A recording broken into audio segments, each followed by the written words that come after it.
up, Hey, man? hey, how's it going? Good. Great to Good, meet you. thank you. Nice to meet you. You too, man. So, hey, are you down in Miami? Yeah. The Prague capital of the world, South Florida. Exactly, right? So, how long have you been living down here? I mean, is that your whole life pretty much, or? No, I mean, I moved down to Miami when I was like 11, something like that. Yeah, and moved from Switzerland, which was a big change. Go from like Right. living in like pretty much like a bubble to just like, I don't know, just the furthest thing from a bubble here in Miami, you know? Yeah, So, yeah, no, it was interesting. But no, I've been here for a while now. that's great. Cool. Yeah, can't beat the weather, right? Well, let me introduce. I'll introduce you first. A great interview here. Special guest Nic Collins, who everybody knows in the news recently from playing with Genesis, of course, but he's got his own project as well, Better Strangers, and we're going to talk about that, his history and everything. And Nick, I want to introduce you to Jeff Bailey, who's my partner in crime here. Hey, Hi Jeff. Nick. Hi Nick. I'm in Belfast in Northern Ireland, and I was just showing Roy before we came on the podcast. That's my ticket to the Genesis show that never happened. Oh God, I'm sorry. so yeah. Well, we need to talk about this. We really brought you on for that. No, that's why we Well, set this up. I've been set up. I've been ambushed. Yeah, Oh, no, man. I think the Ireland dates got pulled probably because of the restrictions that were still in place over here, unfortunately. Yeah, I mean, I know that Belfast, I think was going to be like the first place we were going to play Yeah. back in, I think it would have been September of September, that's right. 2021. And it was like probably about 3 weeks, 4 weeks before we were supposed to play there.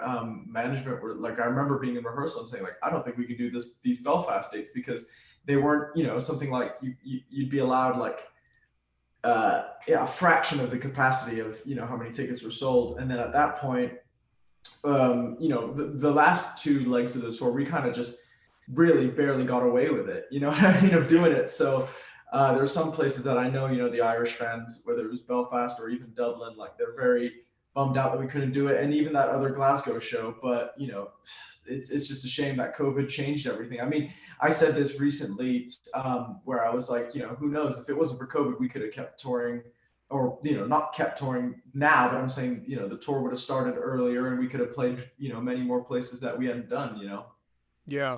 Yeah. Well, luckily, I mean, Totally. you came out to the U.S. at a time where it just was starting to get better for those few weeks. You had a really good period, and I think right when you guys ended your U.S. run, that's when whatever Omicron came and just kicked Yeah. everyone's ass. That was really lucky. It was weird because we started off and it was like, oh, this is great, everything's back to normal, nobody's wearing masks. And then I remember by the time we got to Boston, which was the last city, it was like we had played like Montreal and Toronto like 2 weeks before, and it was like they were shutting down, they weren't allowing live events. And like I remember Yeah. Tony Banks being like, did we do this, like was this us? But yeah, we really kind of, by the time we finished Boston, it was like, oh my God, thank God we were able to get it done, and finish the Yeah. shows we were supposed to. You know what? I want to talk all about that tour and you working with them, the band and everything. But I want to, before we get into all that, it's sort of start at the beginning. Because I think a lot of people have heard your name and many saw you play on this tour, but aren't familiar with, your background, how you got started. Obviously, Phil Collins being your dad and the drumming and everything. But I want to know more about what really got you into music outside of that. I mean, were drums your first instrument? Like, how'd you get into it? Yeah, I mean, drums were definitely my first instrument, and it was kind of like by default of who my dad was. It was like that was the instrument I was going to try first. But I have like my first kind of real memories that I have in general of life was when my dad was doing his final farewell tour in 2004. And that, I still to this day have like specific memories of certain songs and what the stage looked like. But that was just really just being able to see my dad go out and be on stage and obviously play drums. But at that point, it was mainly as a singer, aside from the odd kind of drum solo and whatever. But so that definitely was kind of the first exposure I got to, be like what it was like to be on stage. And so I instantly from there just kind of gravitated towards music and drumming. from a young age, that's all I did. From like 3 years old, it was it's funny, it was sweet. We a few months ago, probably a year ago now, I was with my dad and we were going through some like old footage, and footage of me getting my first real drum kit, or footage of him giving me drum lessons, which I actually don't remember. And like it's one of those things where previously when I've done interviews a few years ago, I always say like, yeah, my dad didn't give me lessons. But then I saw it, I'm like, oh, you did give me lessons. I just don't remember them. Like, but that was really how it kind of started. But at first, like, as for any kid, music and drumming, it was a hobby. It was something that I enjoyed doing, and I had fun playing along to my dad's songs and the Genesis songs. That was really like my childhood was consisted of that. And when I saw the Genesis reunion tour in 2007, I saw a few shows off that. But it wasn't as like, I didn't go to as many as I did on his 2004 tour, because I was just I was like a toddler then, so I didn't have school, so I could just go and do that. And then when I moved to Miami, that's really when I kind of started taking it a bit more seriously and kind of finding my own way about the music I liked and the drummers I liked. I mean, a handful of like the first drum heroes I had were John Bonham. I remember my dad being like, you have to listen to When the Levee Breaks. And that like changed my life when I heard that from them. And funnily enough, Jason Bonham, like I've grown quite close to him, like, for the past few years. And he told me that his dad told him to turn it on again back in like back in the early days. Wow. So I thought that was such a kind of funny full circle moment. But yeah, John Bonham was definitely my first. And like Chad Smith from the Chili Peppers, like that was the first kind of real two figureheads in my life as far as like drumming goes. It's funny, I was thinking about this in the run up to it and going, you've got Jason Bonham, you've got Zach Starkey, Ringo's son, you've got Nic Collins. I was trying to go, actually there aren't that many. I couldn't think of any bass players whose sons were famous bass players, or guitar players whose sons were famous guitar players. Yeah. I wonder, why is that? And I go, well, probably because a drum kit is pretty much one of the most fun things that a kid could play with if it was in their house. So aside from aspiring to be like their dad, put any kid in front of a drum kit and they'll entertain themselves for a long time. And funnily, I think it's so much fun. And also like, you hit a drum set, and no matter kind of what way you hit it, you're going to get a sound from it. Yeah. So it's like, whoa, I can do this. Whereas like guitar, like, you can't just pick up a guitar and do everything, that, and who wants to play bass? I was just kidding. There's one behind you there. I know, right? Well, in terms of, I mean, you said there, you grew up listening to your hearing your dad and Genesis music. Did you kind of forge your own path in terms of, what was the first music you kind of discovered yourself? I mean, there was a bunch. I mean, I think when I was a kid, it was like, when you're, it was kind of before streaming was really a thing. So it was just like whatever was on the radio, which was usually just kind of, subpar pop music at the, like in the late 2000s. But then I think like the bands that I really got into, like, when my dad showed me John Bonham and when I really got into Chad Smith with, like Led Zeppelin and the Chili Peppers. I mean, those are kind of like my first two bands that I really just had this obsession with. I mean, like Led Zeppelin, it was the music, and it was just like, it just floored me, how, the drums to this day are like the best sounding drums I've ever heard in my life. And it was recorded like 50 years ago. And then with the Chili Peppers, it was like when I started getting into them and getting into their music, it was like, I wanted to be in a band now. It was different. It was like, they just kind of, they made it such a kind of, I don't know, this huge deal in my head about being in a band and having these people that you have a relationship with, and musically and just as friends as well. So I think those two, and then obviously it's just developed over the years. I think, being at first being into, kind of the more modern alternative music and pop rock music, but then that kind of slowly over the years is morphed into me getting into different genres, which I think in turn is kind of been the equivalent of my kind of practice, I guess. I've always said that, like, for drummers, one of the most important things you can do is just listen to like as much as you can and just take in as much as you can from different drummers, because there's so much to learn.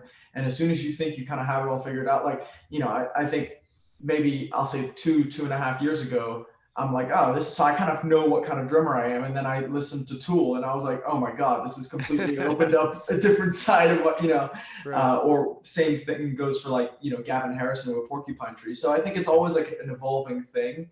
Um, but yeah, I mean, I think at first, just by default, it was a lot of my dad's music and Genesis music when I was a kid. Um, and then I think it was just kind of me with my friends, like finding different bands and artists and songs that we liked, and just also the early stages of being in a band is you're just doing covers, and I think that's also super important. That kind of teaches you the basics of songwriting and performing, of just learning other people's songs. Cool. It's interesting you mentioned When the Levee Breaks. I'm pretty sure, this is the music nerd in me, but I'm pretty sure that The Lamb Lies Down on Broadway was recorded in the same place Yeah, as it The was. Levee And Break drums. Yeah, and I, Headley I, Grange, is that right? I fanboyed over my dad when he told me that. I was like, no way, dude, you did that. Like, Well, I was saying to someone the other day, the first place that Stairway to Heaven was played live before it came out an album was Belfast.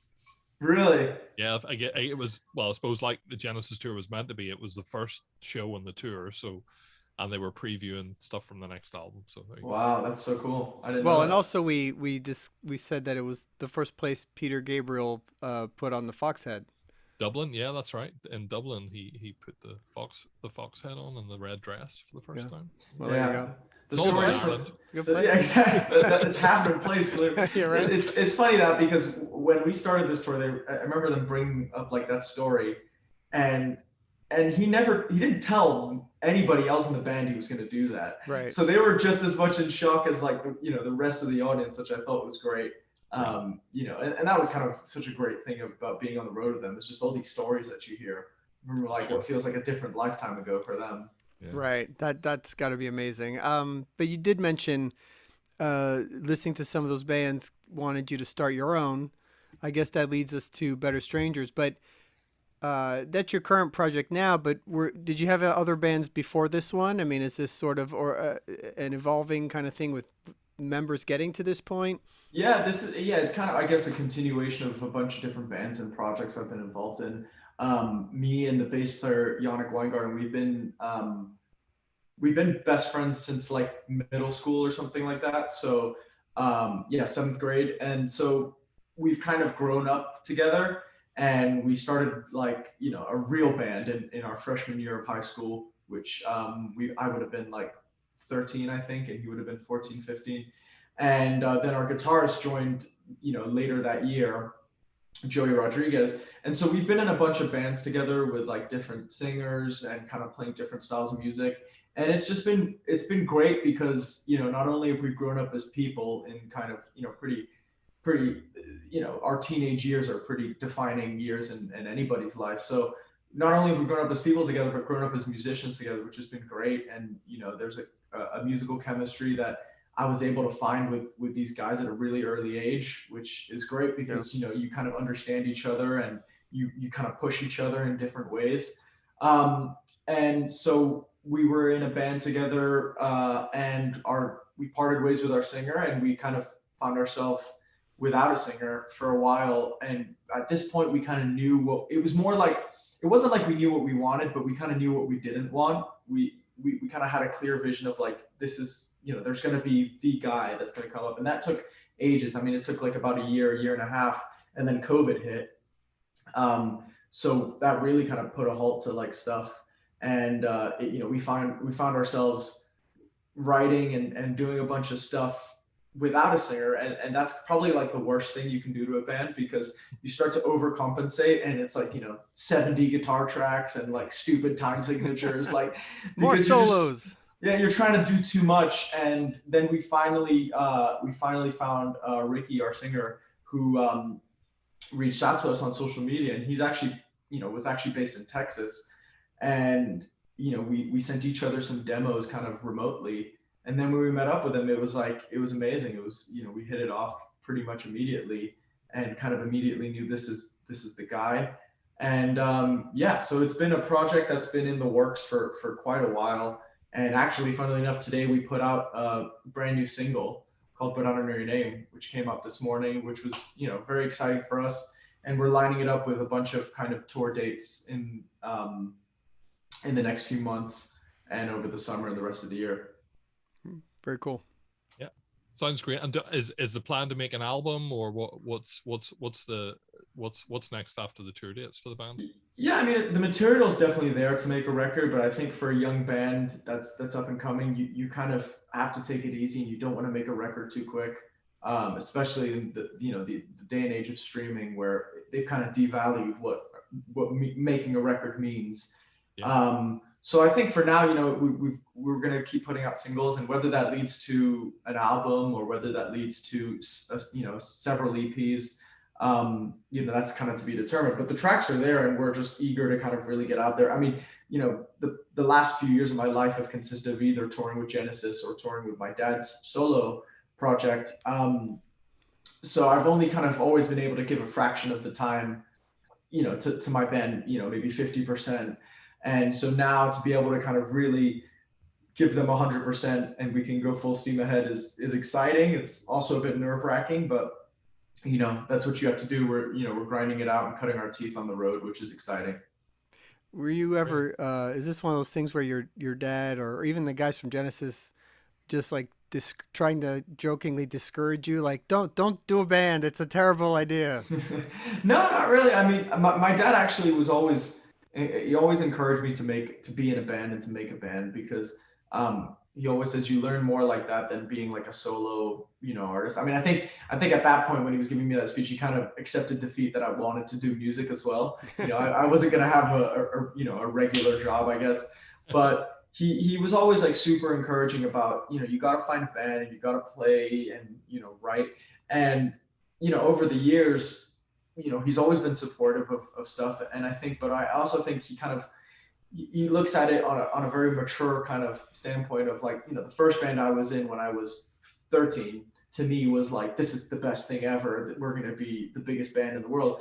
And, that wasn't the case. We were 13-year-olds playing a bunch of covers. And obviously as an adult and as a musician, he realized that, but I think it's just, that those are the kind of steps you need to take to kind of find yourself in a project or a band where you're comfortable and you're confident in what you're doing and you're tight and everything.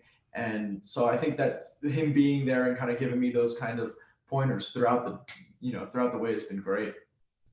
Well, you talk about that journey from starting at 13-year-old in a covers band, but pretty quickly you're playing in some of the biggest venues in the world. With your dad, how was kind of that leap? Was it daunting? Was it at first? It definitely was. Really, I mean, it was great that it kind of was done in a bit of a gradual process. I mean, the first show I played with him was a charity gig, which was still in a theater, which had probably a couple, maybe 2,000-3,000 people, which was big, but it was kind of gradual, And, that was that thing down here in Miami, wasn't it? Yeah. Okay, I remember hearing about that. And it was filmed and stuff as well. Yeah. Yeah. So we did that, and we did it a few times, and then after that was the U.S. Open thing, where we did 2 songs to open that up, and then after that, he asked me if I would want to play drums for him on the road, because he was thinking about going back on the road after all these years. And so definitely at first, though, initially being thrown into playing arenas was so nerve-wracking. I remember that the first time I was like, oh my God, we're playing a real show now, because previously it'd been like 5-6 songs, everybody's kind of there to have a good time and it's a charity gig. But then when you're playing a real kind of headline gig, it's like, oh no, now the kind of pressure is on. So I think it definitely took me a bit to get used to at first. But the guys in my dad's band were so welcoming, and honestly, they're played such a big part in my evolution as a musician. Just to be able to play with those guys who are just ridiculous musicians, guys like Lee Sklar and Daryl Sturmer, Brad Cole. I mean, I could name the whole band pretty much. Like, they're just amazing musicians. So that really helped and pushed me forward, and pretty quickly I got pretty comfortable with it. I mean, I've always kind of said, weirdly enough, I get more nervous and anxious for my own band's gigs that are at like, fraction of the size of a venue, I guess.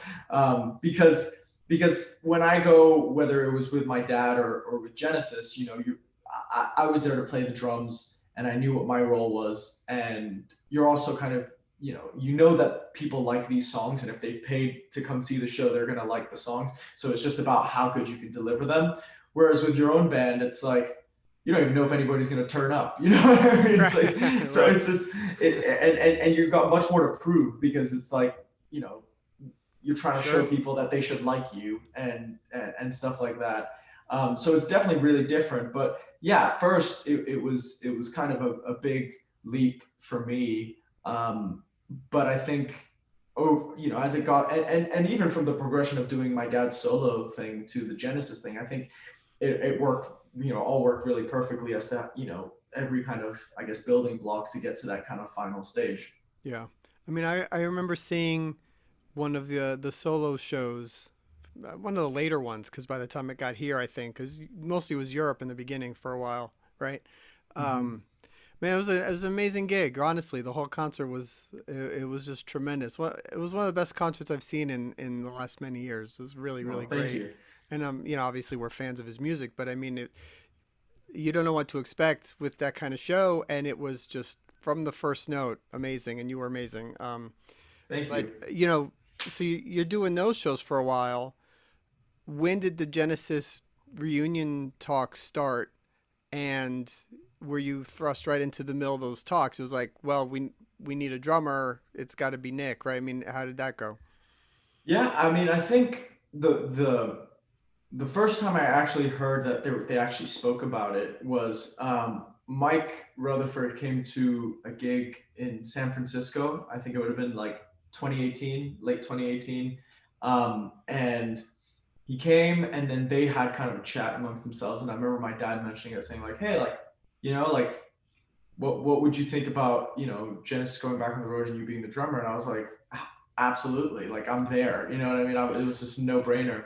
And I remember that Tony Banks had seen the one of the shows at the Albert Hall that we had done. So I think me being able to play the drums with my dad, I think for him it was kind of a helping, I guess, it was a significant factor in wanting to be able to go do it again. And then the fact that, since my dad can't play drums anymore, the fact that I could do it to Mike and Tony was also a bit more convincing, because the truth is, like, the instrumental part and the drumming is such a big part of Genesis that I don't think it would have made sense, if I wasn't going to do it, just because, like, my dad playing drums was such a big deal to Genesis. And I think that's also kind of was ended up being reflected on, the set that we did, and how many instrumental pieces we could do, because you can't flood the set with that if my dad wasn't playing. But that was kind of the first time. Late 2018 was the first time it was mentioned, but the first time it was seriously brought up was the following summer in 2019, because Mike and the Mechanics were opening up the my dad's tour, and I think it was like Berlin. Mike came on stage and did "Follow You, Follow Me" with us, Right. and that, as soon as that happened, it was like the rumor mill just kind of went through the roof. And we hadn't even like spoken about it at the time, but I knew they were going to have a meeting at the end of that tour to talk about, whatever business they had to talk about, and I knew that was going to be brought up. And surely enough, it did. And my dad asked me if I would want to do it, and I said, yeah, absolutely. And we did some rehearsals in January of 2020, in New York. And I remember, because it's funny, we thought it'd be kind of a fun night out if we went to go see like a New York Knicks basketball game. But and we'd already, like, we'd established that if anybody asked why we're all here, it's because we're here for a wedding or something. But Right. then, like, at halftime on the Jumbotron, it was like, Genesis is in the building. And it was just like, well, there goes all sense of, Yeah. subtlety and everything. But yeah, those were the first rehearsals, which to me were an audition. I don't know if that was kind of what the guys had in mind. I think to them it was just making sure they could sound good and play the songs. But to me, I definitely kind of felt like, okay, I've got to, show that I can do this. And then yeah, we established after that, well, they established that they wanted to do it and that it would sound great. And then COVID really just changed everything. Like 2 weeks after the tour was announced, which was kind of crazy. And I do seriously think that, you know, now it's about to be 3 years since they decided they wanted to go on the road. That's crazy. And so I think at the time when it was decided, everybody was just like so up for it, and we probably would have done way more shows than we ended up doing. But you know, everything got delayed about a year and a half, and at that point you're just kind of like, well, let's just do these shows, because you know you're at this point the pressure is more about doing them rather than being able to enjoy them, you know. Yeah.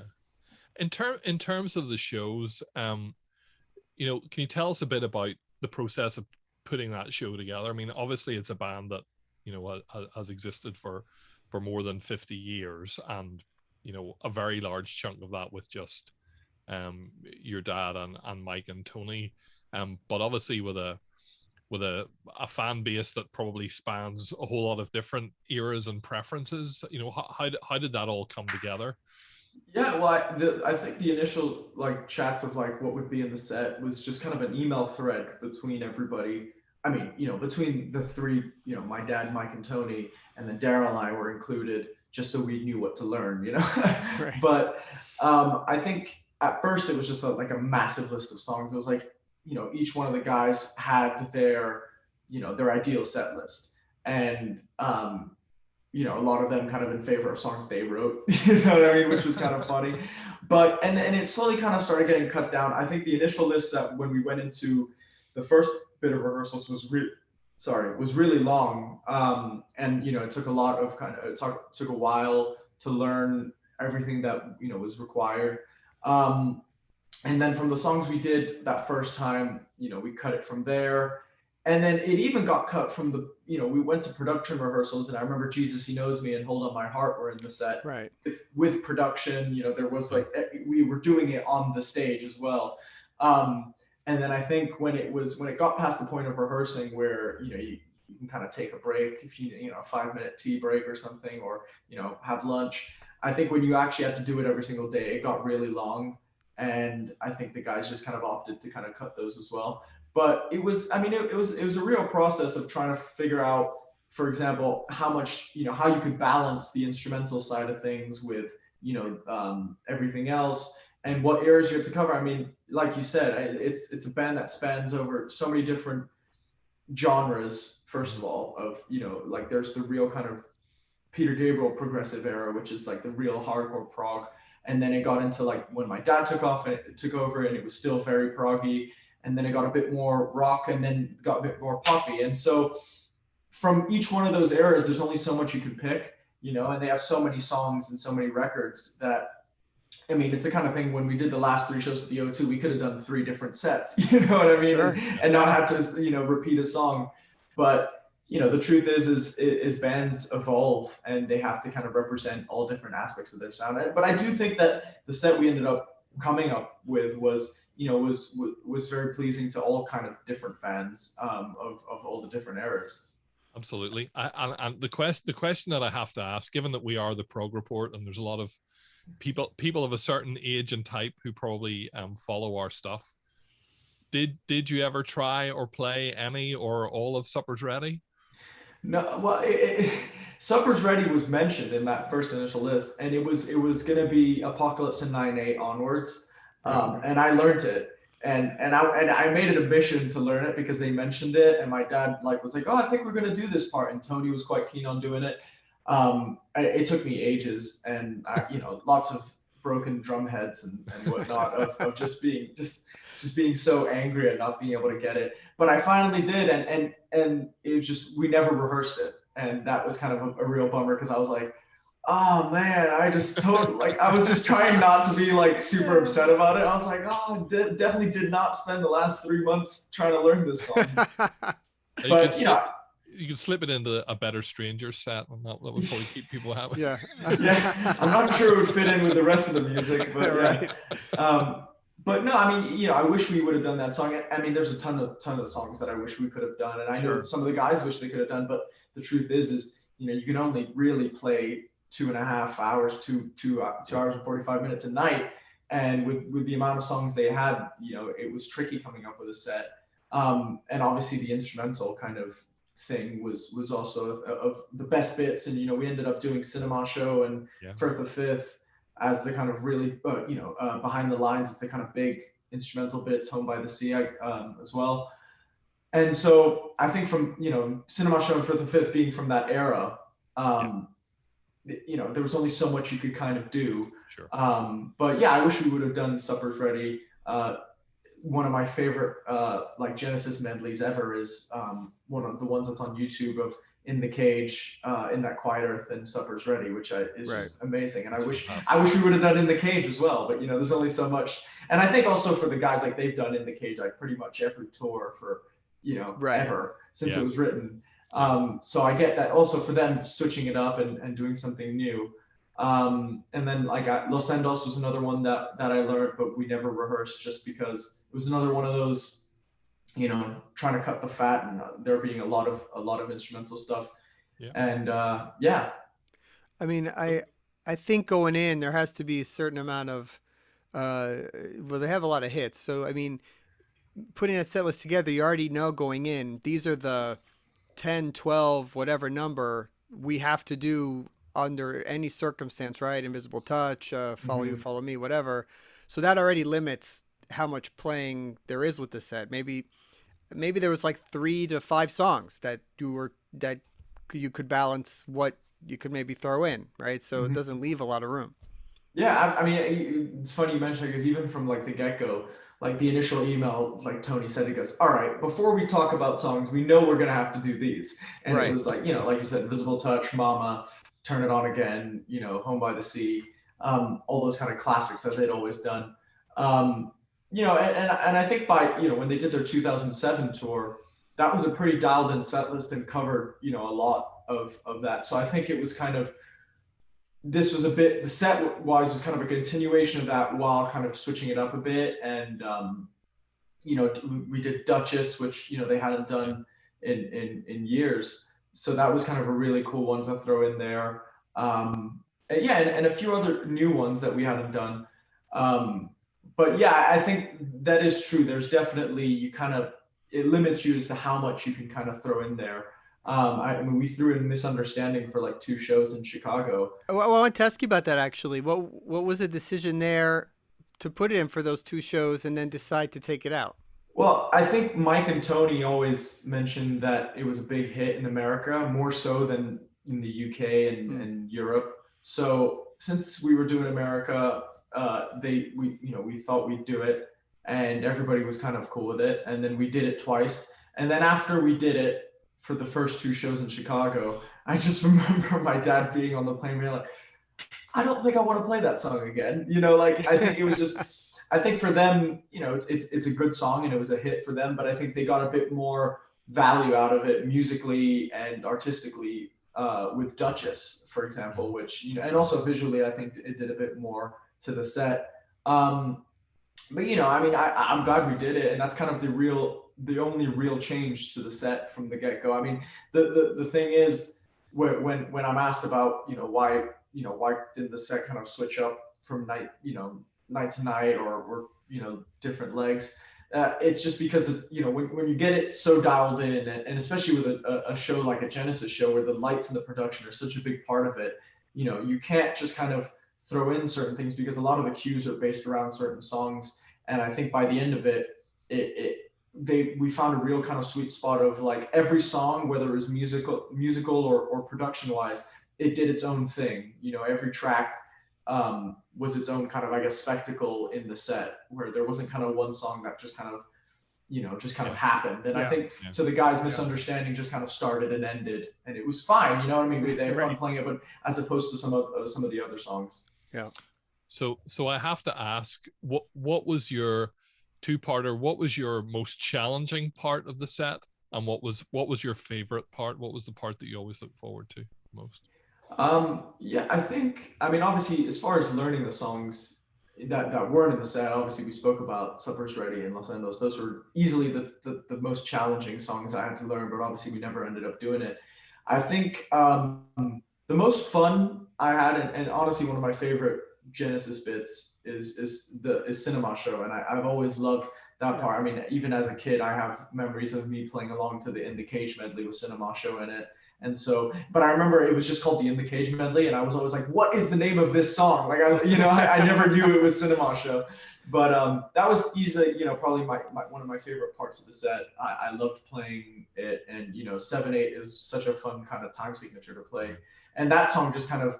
I remember my dad saying it's how many grooves can you play on a 7/8 kind of time signature, because it changes the whole time, which it was lots of fun. And then as far as kind of most challenging, I think a lot of the challenging bits with Genesis were the structures of the songs. Where there was a song like Firth the Fifth, which is obviously from the more prog era, or even a song like Domino, which is off Invisible Touch, like knowing the structures and how many parts and what the cues are, that was probably the most challenging bit. Even like Home by the Sea, second Home by the Sea, which obviously is kind of a bit more of a 80s prog tune, I guess. There's certain little kind of, subtle bits that you really need to pay attention to. And I think that was kind of some of the hardest parts were just kind of staying locked in. It's one of those things where, with like my band, obviously, since I wrote the music along with the guys in the band, you're a bit more, at ease with the tunes. But and even with my dad's stuff, like at one point it gets on cruise control, but like with Genesis, as much as we could get it dialed in, I had to stay so focused the entire night, Right. just because you miss one thing and you're like, I have no idea where we are anymore, So Yeah, it's all exact. Yeah, for sure. Listen, this was a real pleasure to talk to you, man. Again, this music has meant everything to me and Jeff and everybody that watches the Prog Report. I'm sure you know that. And so thank you for, being there with the band and providing the drums and allowing them to go on tour. It really was a highlight to see the show, and really great talking to you and finding out about it and everything you have going on. absolutely. Thanks for having me on. Yeah, man. Thank Take you. it easy. Every success Yeah. with your band as well, and hope Yeah, absolutely. hope the new song gets a really good reaction. Absolutely. Thanks so much, guys. All right, man. Talk to Thanks. you later. All the best. Take care. Bye.